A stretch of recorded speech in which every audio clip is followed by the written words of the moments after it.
Hello বন্ধুরা, তো দেখো একটি প্রশ্ন আবার নিয়ে চলে আসলাম।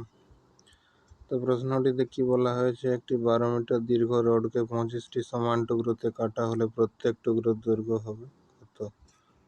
তো দেখো বন্ধুরা, 12 মিটার রডটিকে যখনই আমরা 25 টুকরো করা হবে তখনই সেটি সেন্টিমিটারে হয়ে যাবে, মিটারের ছোট একক। কারণ 12 মিটার রডটি সর্বোচ্চ 12টি ভাগে ভাগ করা হলে 1 মিটার করে টুকরো পাওয়া যাবে। তাহলে 12 মিটারটা সেন্টিমিটারে প্রকাশ করতে হবে। 12 মিটার সমান কত? 12 মিটার সমান হচ্ছে তোমার 1200 সেন্টিমিটার। 1200 centimetre, 1200 centimetre. এবারে 25 টুকরো করতে হবে, তাহলে 1200